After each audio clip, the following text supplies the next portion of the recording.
Magandang araw kaibigan! Tuloy po kayo sa Felicidad's Channel.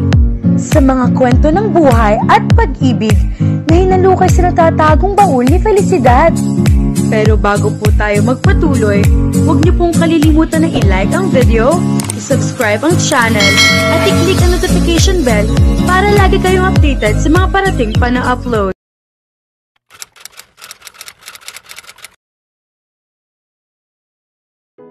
Explain. Isang salita lang iyon pero tila kulog na nagpakurap-kurap kay Mia. Nasa harap niya si Dominic at puno ng pagtataka ang mukha habang walang puknat na nakatitig sa kanya. "Ayoko!" Malakas na sabi ni Mia at saka nagtangkang tumakbo palayo ngunit agad ding naagapan ng binata ang braso. "Ayoko sabi, ano ba? Get your hands off me!" Nagpumigla siya ngunit sadya itong malakas. Wala siyang nagawa nang ipasok siya ni Dominic sa loob ng bahay. Hindi siya makatingin sa mga mata nito gayong magkaharap lang sila. Para siyang nasa ilalim ng microscope sa paraan ng pagtitig ng binata sa kanya. "Ano ba? Will you please stop staring at me like that?" Hindi tumitinging asik niya. "Hindi ko akalaing makikita kita sa ganyang hitsura. You look really different, Mia." "Oh, please." Nakairap na tugon ni Mia. Naiinis siya na nakilala siya ni Dominic kahit nakadisguise na. Sigurado niyang lihim na pinagtatawanan siya nito dahil sa itsura niya. "But you look cute. Nagpunta ka ba dito para makita ako? I mean, do you like me now?" "God! Are you seriously asking me that?" Pinagpapawisang tanong niya. "Hindi kita type." Ilang segundo ang lumipas bago nagsalita ang binata. "Good." "What? Dahil hindi rin naman kita type?" "Oh, come on. Hindi mo ako pagtsatsagang asarin nun kung hindi mo ako type, no?" Lakas loob na wika niya. Tumawa si Dominic. "Hindi rin, malayo ka sa tipo kong babae." "Bakit? Ano bang type mo?" "Sexy, matalino, maganda, mahinhin." Inisa-isa ni Mia sa isip ang mga sinabi ni Dominic at sinuri ang sarili kung taglay niya ang mga katangiang iyon. She was almost 100% sure. Oo, matalino at maganda siya at naniniwalang sexy rin, pero hindi siya mahinhin. Ayon nga kay Cara, Amazona raw siya dahil kahit saan ay pwede siya. Hindi kasi siya maarting tao at kilala niya ang gusto ni Dominic, iyong tipo ni Nicole na artistahin. "Uuwi na ako," she said. Ayaw na niyang isipin pa ang mga sinabi nito. "Not until you tell me the real reason you came here." Iniangat ni Dominic ang mukha ni Mia gamit ang isang kamay. At kakaibang damdamin ang idinulot ng simpleng pagdidikit lang ng kanilang mga balat. Nasasamyo rin niya ang pabango ng binata. Nanayo ang mga balahibo niya dahil doon. Parang nahipnotismong wala nang nagawa si Mia. Buong katapatang inilahad niya ang balak. What was the use of hiding it? Kilala niya si Dominic at alam niyang hindi siya nito tatantanan hanggat hindi siya umaamin. Hindi tumanggi si Mia nang yayain siyang maghapunan ng mag-anak. Dominic's parents welcomed her warmly. Para siyang hindi isang estranghera sa paraan ng pagtrato ng mag-asawa sa kanya. Tuloy ay at home ang feeling niya. She saw how Dominic treated his parents. Napakabuti pala nitong anak. Halos ayaw pakilusin ang dalawang matanda at pinagsisilbihan. Nang magpaalam na ang mga magulang ni Dominic para makapagpahinga, ay naiwan silang dalawa ng binata. Hindi malaman ni Mia kung paano kikilos gayong silang dalawa na lamang ang naroon. Nahihiya siya na inakala pa ng mga magulang ni Dominic na magnobyo sila. Hindi na itinama ni Dominic ang mga magulang at ganoon din siya dahil napangunahan na sila ng mga ito. "You are spying on me para makaganti ka, ganon?" Maya-maya ay tanong ni Dominic, nangingiti. Isang mahabang sandali ang lumipas bago makasagot si Mia. "Tulad nga ng sinabi ko kanina, pero ngayong alam mo na, I don't think you'll let me ruin your image. I'm sure gagawa ka ng paraan para makuha sa akin ang ebidensya ko. Lumipad ang tingin niya sa bag kung saan naroon ang mini recorder. Kalmanteng tumayo si Dominic at nag-umpisang hugasan ang mga pinagkainan. Hindi siya makapaniwala sa nakikita. Si Dominic Roncesvalles na walang sino man ang kayang mag-utos ng kahit ano sa St. Paul University, naghuhugas ng pinggan? Ano na lang kaya ang magiging reaksyon ng mga kaibigan nito oras na makita sa ganoong sitwasyon? I thought you were rich. Mahinang wika niya. Lumingon si Dominic. Talaga? Well, this is me. Ngayon pa lang, nakaganti ka na sa akin dahil hawak mo na ang alas para sirain ang pangalan ko. She felt guilty again. Bigla-bigla ay parang gusto na lamang niyang sirain ang recorder ni Dex at umalis na lamang sa lugar na iyon na parang walang nangyari. Kung ganon, hindi ko na ilalabas ang baho mo. Lumingon uli ang binata sa kanya. At anong kapalit? Nakipagtitigan siya rito. Kung gaganti rin lang siya, sa sarili na lang niyang paraan. Hindi na niya sisirain ang pangalan ni Dominic sa eskwelahan at sa halip ay paiibigin ito. Hindi ba at sinabi nitong hindi siya nito type? She would prove him wrong. Dahil iiwan niya si Dominic oras na napaibig niya at tiyak na masasaktan ito ng husto kapag nagkataon. Hindi na nito paglalaruan ang damdamin ng mga babae dahil mararanasan na nito mismo kung paano ang masaktan. That way, makakabawi na rin siya. Be my boyfriend. Walang prenong sabi ni Mia. Muntik nang mabitawan ni Dominic ang hawak na pinggan. No way! Malakas na sagot nito. Nasaktan siya ngunit hindi niya ipinahalata. Iyon lang ang tanging paraan para hindi masira ang pangalan mo. You'll protect me. You'll be around me whenever I need you. You'll do whatever I want. Alam mo naman na gusto ko si Inigo, di ba? We'll show him na tayo na. At kapag napansin na ako ni Inigo at makonfirm ko na talagang may feeling siya sa akin, tapos na ang serbisyo mo. After that, pwede mo nang kalimutan na may alam ako tungkol sa sekreto mo. What's the use of all this kung graduating na tayo?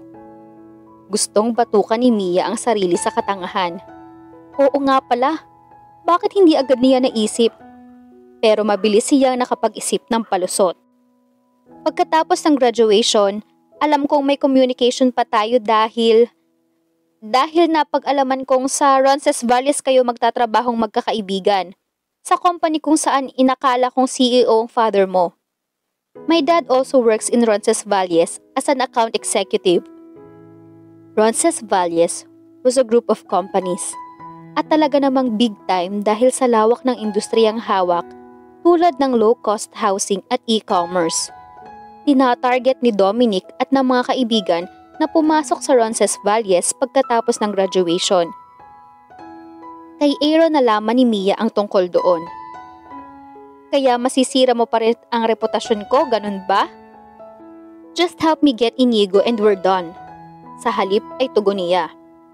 Itinigil ni Dominic ang ginagawa at lumakad palapit sa kanya. Ipinatong nito ang kamay sa mesa. Inilapit ang mukha sa kanya at pinakatitigan si Mia. Halos maduling siya sa pagtitig sa mga mata ng binata na tila punong-puno ng emosyon. She could smell his breath. And just like that, her heart started beating fast. Namawis ang kanyang ilong. Maging ang paghinga niya ay naging abnormal. What are you trying to do? Dinuduling mo ba ako? He took a deep breath. You're not funny.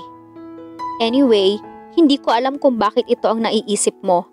But my concern is, I know you can ruin my life with the use of that little damn thing inside your bag. If this is what you want, sige, pagbibigyan kita. I'll be your man until my service satisfies you. After that, we'll forget each other. She was not able to concentrate listening to what he had said. Dahil mas nakakapukaw ang bango ng hininga nitong nasasamyo niya. Siya na ang kusang umatras dahil baka hindi na niya makontrol ang sarili at bigla na lang itong hatakin at halikan sa mga labi. Nakakawala ng bait ang lalaking ito. She took a deep breath. Alright then, it's official. Tumango-tango si Dominic at mabilis na ninakawan siya ng halik sa mga labi. What have you done? Gulat na sabi ni Mia. Nabasa ba nito ang isip niya kanina? He smiled. Just doing my job. Anito at nginitian pa siya. Bitin ba? Just tell me if you want me to kiss you. I mean, give you a real kiss. Ibibigay ko yun sa'yo. Ewan ko sa'yo? Iniwas niya ang paningin. Hindi niya maintindihan ang kabog ng kanyang dibdib. Sigurado niyang nagkukulay makopa na ang magkabilang pisngi niya.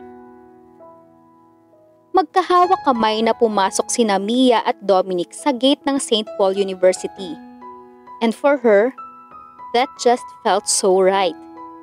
His hand fit hers perfectly, as if they were created to hold each other forever. Lahat ng nakakakita sa kanila ay may pagtatanong sa mga mata. May iba naman na agad nakipagbulungan sa katabi at mayroong tumitikwas ang mga kilay. I'm starting to believe that we don't look good together. Mahinang wika niya. Sinulyapan siya ni Dominic. Masyado yata akong gwapo para sa'yo. Nakangising sabi nito, sabay himas sa baba. Sa inis ay kinurot niya ang binata sa tagiliran. Tumatawang lumayo ito sa kanya. Nakita niyang palapit ang mga kaibigan ni Dominic at pagkatapos ay walang sabi-sabing inilayo ito sa kanya. Ganoon din ang ginawa ni Cara pagkakita sa kanya. Paki-explain nga. Nagde-demand na sabi ni Cara. She took a deep breath. Alam na niya ang ibig nitong sabihin. Kami na. What? Nanlalaki ang mga mata ni Cara. Maging ang mga butas ng ilong ay nanlaki rin. Akala ko ba hindi mo siya gusto? Na kahit siya na lang ang nag-iisang lalaki sa mundo, hindi mo siya magugustuhan, na kahit tumanda kang dalaga ay nun ka napatulan mo siya. Anyari? Kung makatanggi ka nun ay ganun-ganun lang? Pagkatapos ngayon, kayo na? Ano to, joke? Kung makapagsalita ang best friend, ay para bang wala siyang kabagay-bagay kay Dominic. Siya na 5'9" ang height at may balingkinitang katawan at may magandang mukha. Hindi na babagay kay Dominic? She was good enough for Dominic. Kahit kunwari lang ang relasyon nila. Hindi to joke. Kami na talaga. We just realized that we are in love with each other. We talked, we kissed, at ngayon, kami na nga. Bakit ba hindi ka naniniwala? Nangunot ang noo ni Cara. Ewan ko sa'yo ha, basta wag kang iiyak-iyak dyan kapag, naku, ikaw talagang babae ka. Tatawa-tawa lang si Mia sa sinabi ng best friend. Nang hagilapin ng mga mata niya si Dominic ay hindi na niya ito nakita pa. Nagpaalam siya sa kaibigan para hanapin ang binata. Pero nakarating na siya sa kung saan-saan ay hindi pa rin ito nakita.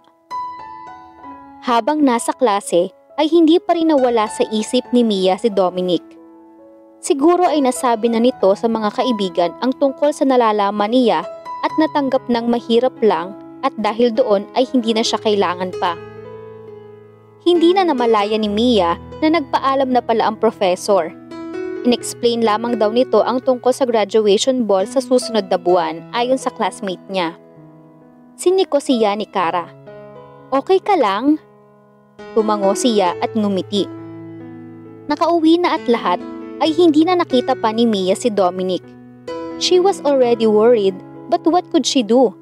Ni hindi nga niya alam ang cellphone number nito. Kung bakit ba naman kasi nakalimutan niya iyong kunin noong mga panahong magkasama sila. Humarap siya sa salamin na ang nasa isip ay ang gwapong si Dominic sa tuwing nagsasalita na lumilitaw ang dimple sa kanang pisngi. And then something dawned on her. Dapat ay si Dominic ang ma-inlove sa kanya. Pero heto siya ngayon, naluloka na nagsasalitang mag-isa nang dahil kay Dominic.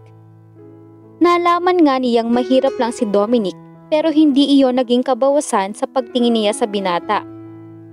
Naiinis siya sa sarili. She was hopeless. Suddenly, she did not want to continue with her plan anymore. Ayaw na niyang paibigin si Dominic para iwan at saktan sa huli. Hindi nga ako dapat magsalita ng tapos. Totoo nga talaga ang sinabi mo. Tumayo si Mia at nagtungo sa banyo.